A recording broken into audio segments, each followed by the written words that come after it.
Anak, masaya ako na sabay-sabay tayong kumakain ngayon. Oo nga, bihira na lang namin kayo makasama dahil palagi kayong busy. Your dad is right, sana ganito tayo palagi.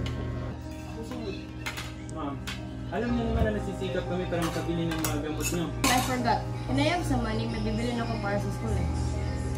Ako rin, ma. May dala kasi kami maya, baka maubusan ang aking allowance. Saan ka naman ang pupunta? Palagi ka na lang gumagala. Magalang pa nga ng trabaho para may pakinabang ka naman kahit konti.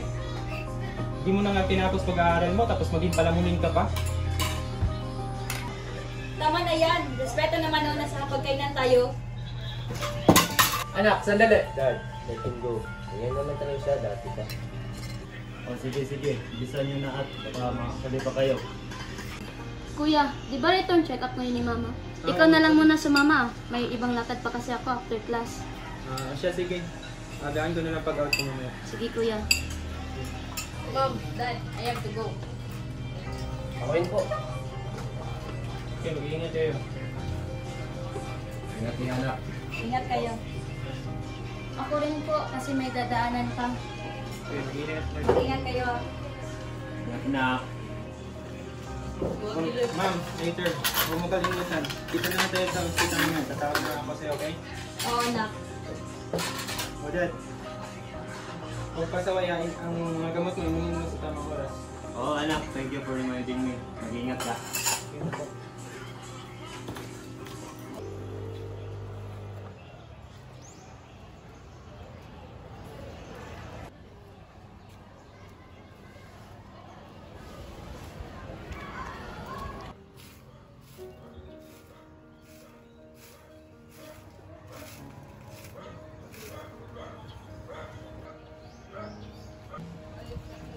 Uy, Mare. Alam mo ba, yung anak nila Teresa nakita ko nung isang hapon. Sumasama sa adik dun sa kanto. Uy, Mirna, totoo ba yan? Sino sa kanila? Sino pa ba? E di si Jeremy, yung pangatlong anak nila. Ah, kaya pala hindi umasenso. Kasi, mga pasaway. At saka yun si Tom, di daw pumapasok sa eskwela. Nako. Uy, andyan na si Jeric. Manahimik ka muna dyan kung ano pang gawin sa atin.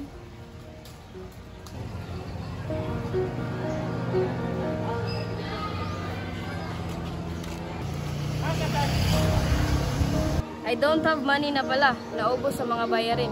Hindi na lang ako kakain para may pamasaya ko pa uwi.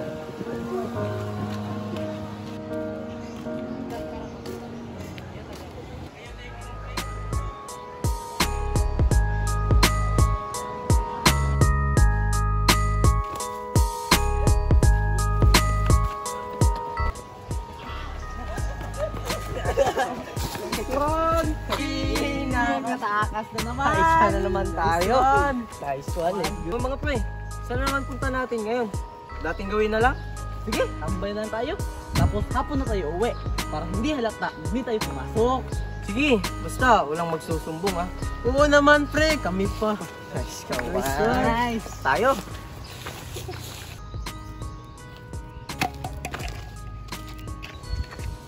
Sobrang malas na buhay. Para kung sinong paborito. Porkit may trabaho. Kuya, are you at the hospital right now? Wala pa, kaka-out ko pa lang. Sige, Kuya. Mag-ingat ka and just tell me anong mga results ni Ma'am. Okay lang nga. Nasaan ka na? Antayin mo ako dyan, papunta ng hospital. Naghihintay na lang ako ng masasakyan, anak. Okay, sige ma. Ingat. Bye-bye.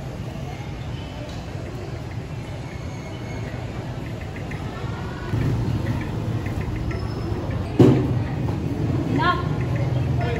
Sige na pala. Tayo na po. Baka naiintan na si Doc sa loob. Wala. Uy, Doc! Kayo pala. Mana, kumusta na yung pakiramdam? Okay naman, Dok. Sana nga tuloy-tuloy na to kasi dagdag gasto lang sa amin ang mga gamot. Kaya nga. Pagyat ka na para ma-check na kita. Sige, Dok. Anak, ipag-pray mo si Mama na sana okay na ang results. Okay ma, good luck. Doc, may sasabihan niya po pala ako sa'yo. Doc, makakawag po ako sa'yo. Ano naman ang magiging resulta ng check-up ni Mama ko. Sana para mag-aasa ka. Ikaw ang una kong sasabihan. Huwag kang magalala. Salamat po, Dok.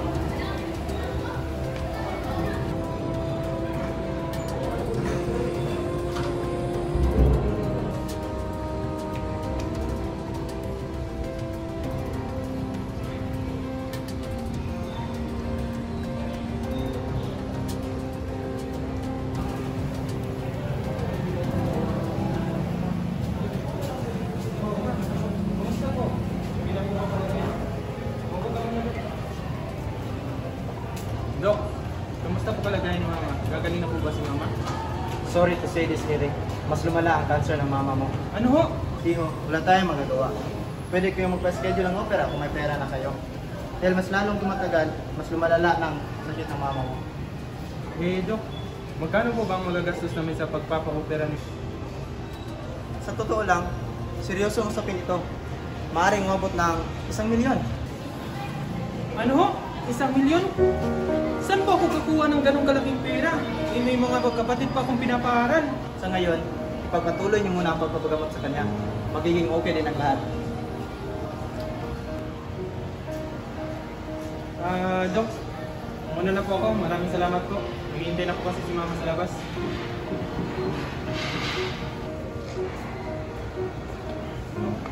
Tayo na anak. Medyo pagod na rin ako. Ma, wala ka bang gustong bilhin o kainin man lang? Wag na anak. Ibili na lang natin yan ng gamot. Medyo mo lang po. Tara na.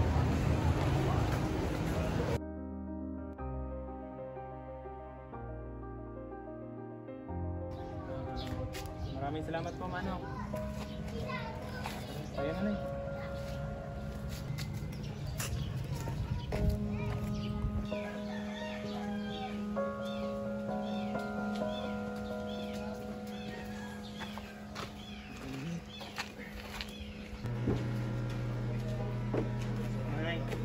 Nay, pahinga ka muna doon sa loob. Ako na pong magluluto. Sige anak, pagod na rin ako.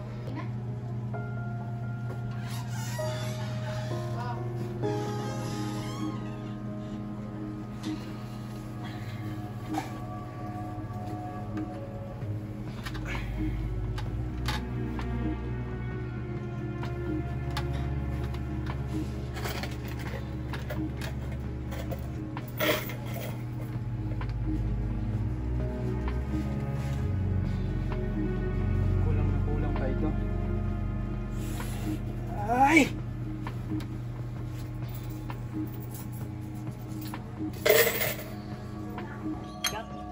Bili ka naman dyan pulutan, pre. O sige, ako na. Pili ka dun. Okay, dalawang chichirya nga, te. Okay. Salamat, eh. Ito ang hinihintay ko.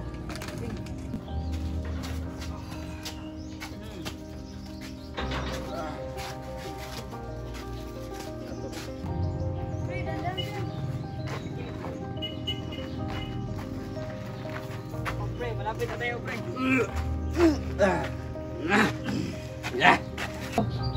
Hanggang dito na lang kami, pre. Ingat ka. Ingat kayo, pre. Ingat ka, pre. Pre. Salamat.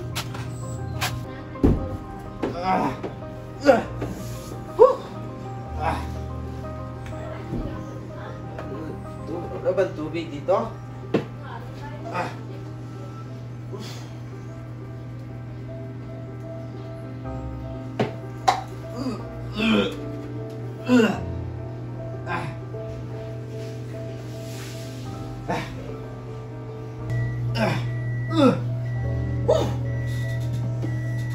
Wala bang tao ba dito?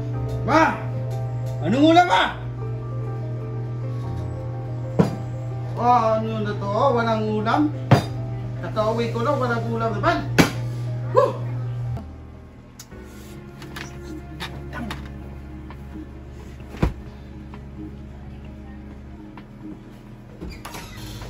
Ano, Jeremy? Lasing ka na naman? Punyeta ka, wala ka talagang pag sa pamilyang to. Diyan na naman siya, nagmamagaling. Para kung sino palaging tama. Yan na naman kayo. Palagi na lang kayo nag-aaway. Respeto naman sa nanay nyo, nagpapahinga.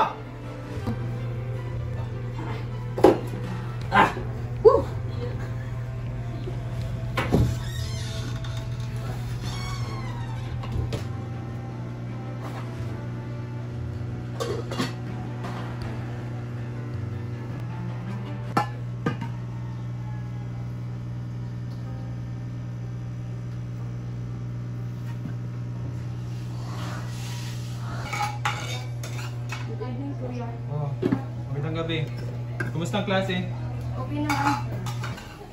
Oo, mabuti naman. Magmano ka muna sa kanila mama doon sa loob. At iyayin na sila mga gapunan na. Hindi ko, kuya.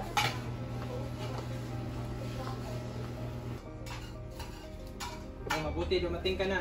Tama-tama, kakain na tayo. Kuya, how's mom's check-up? Hindi ko alam kung paano sasabihin sa ito eh. Pero sa dulo na lang to ah. Sige kuya, maasahan mo ako. Eh ayun nga.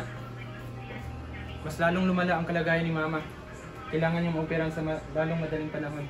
Eh magkano naman magagastos? Iyon nga pinoproblema ko eh. Sabi ng doktor, aabot daw ng 1 milyon. Ano? 1 milyon? Saan naman tayo kukuha ng ganun kalaking pera? Manahimik ka dyan. Magbihis ka muna doon. Ako nang bahala. Sige kuya.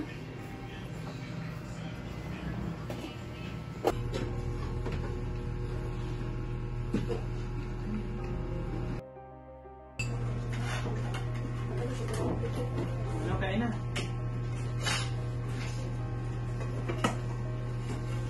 Wala na bang alamang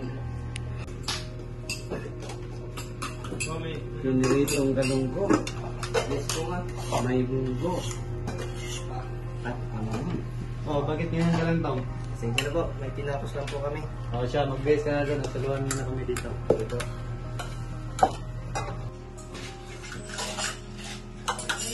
Ayusin mo naman ang pag-abot. Baka naman may tulong dito.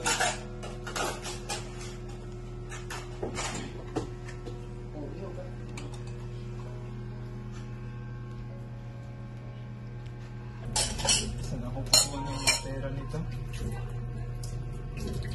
Wala na lahat ng sweldo pati kapatidipon ko.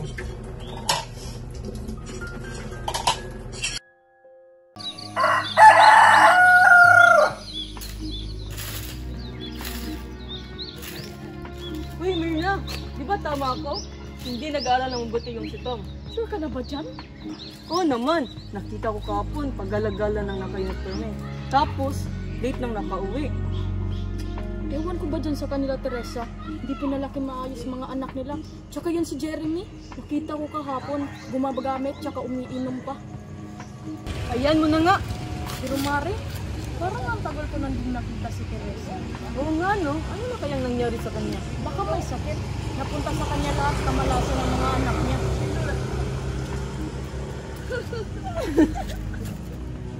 Uy, teka nga. Yung dalawa. Anong pinagsasabi niyo tungkol sa pamilya namin? Stop spreading some false information like that. Eh bakit? Hindi ba totoo? Kami nung satsat, wala naman kayong ebidensya. Hala ka na nga. Che! Nakakagigil.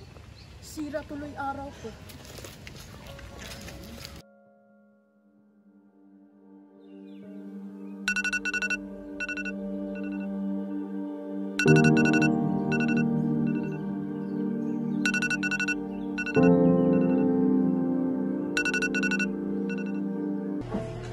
Tay, kain na po.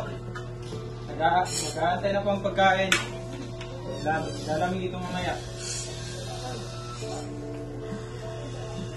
Sige anak, tawagin mo mga kapatid mo. Joan! Tina! Tom! Hali na kayo. Hali na kayo, kumain na kayo. Tawagin mo na rin si Joan. Joan! Asan ba si na Tom? Uy, pinakausap kita. O saan ba mga magaling mga kuya? Saan ba magaling yung kapatid? Kumain ka na. Tom, anong mga narinig ko sa bitbahay natin hindi ka raw pumapasok sa eskwela mo? Pumapasok naman ako ah. Ba't naniniwala ka pa sa sinasabi nila kaysa sa akin? Pumapasok? Eh, pinagchichismisan na tayo ng mga kapitbahay natin eh. Lagot ka bro. Isa ka pa. Tigilan mo nga pagbabarkada at pag-iinom mo. Ayan ka na naman. Nagmamagaling. Anong magmamagaling? Abnormal ka ba? Ano, pakalag ka? Tama na nga yan.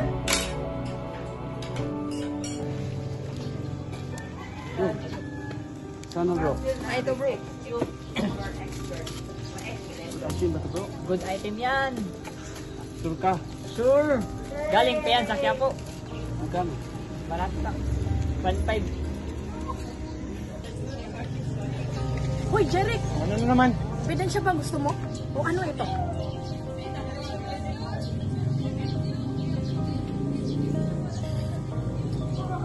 Tato. Gusto mo bang malaman na yung kapatid mo na si Tom ay hindi pumapasok sa eskwela? Nagsasayang ka lang ng oras niyan, Jerry.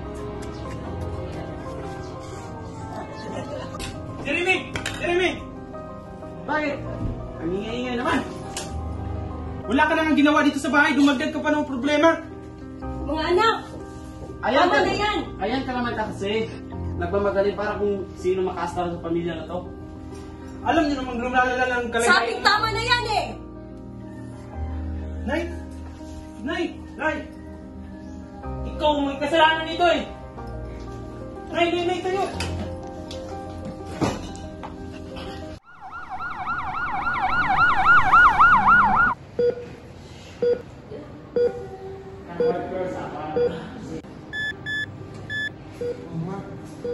Ma, patawarin niyo po ako sa nangyari kanina, ma. Hindi ko na po kasi napigilan ang sarili ko, ma. Sana mapatawad niyo po ako, ma. Ma, pasensya na po. Ma, pasensya na po. Hindi ko po sinasadyang maging isang pabayang anak. Opo, totoo po na hindi ako pumapasok na maayos. Sorry po, ma. Sana patawad niyo po ako. Ma! Okay ka na po ba? Ba't di mo sinabi sa amin na lumala pa yung cancer mo? Ha? Anong ibig mong sabihin? Hindi mo pala alam ba? Sabi sa akin ni Kuya Jerry na lumala na cancer mo. Kaya mo dapat kami nagtuon ng pansin sa iyo kaso ngayon ko lang rin nalaman. Gusto ko lang yung ng tawad ma. Sa buong buhay ko hindi ko kasi malaman na pamilya ako. Kasi palagi si Kuya na nakikita niyo. Hindi ko naman po sinasadya gawin yung mga bagay na yun. Tawarin mo ako ma.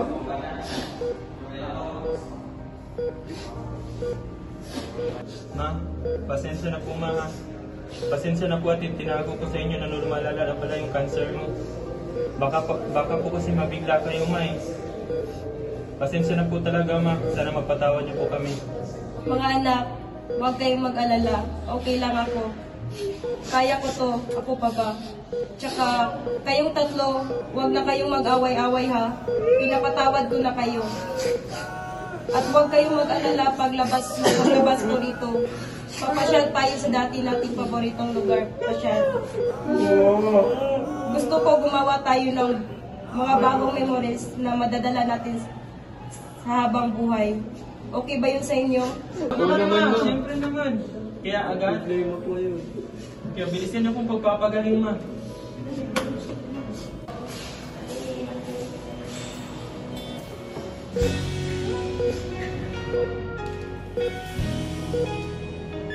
Ma? Ma? Huwag ka naman magbiro dyan, ma. Ma! Dok! Dok! Dok! Dali, dali, dali! Bilis, tumawag kayo ng doktor. Dali, dali! Dali! Anak, anong nangyari sa mama mo? Hindi ko po alam, tay. Sorry ma, alisin na kayo. Kami na bahala dito. Nay! Nay!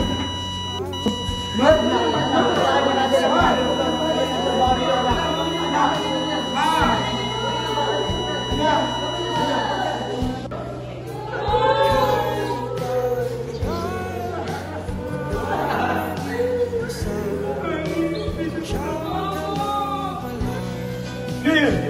Clear! Clear! Time set. 11:09 p.m.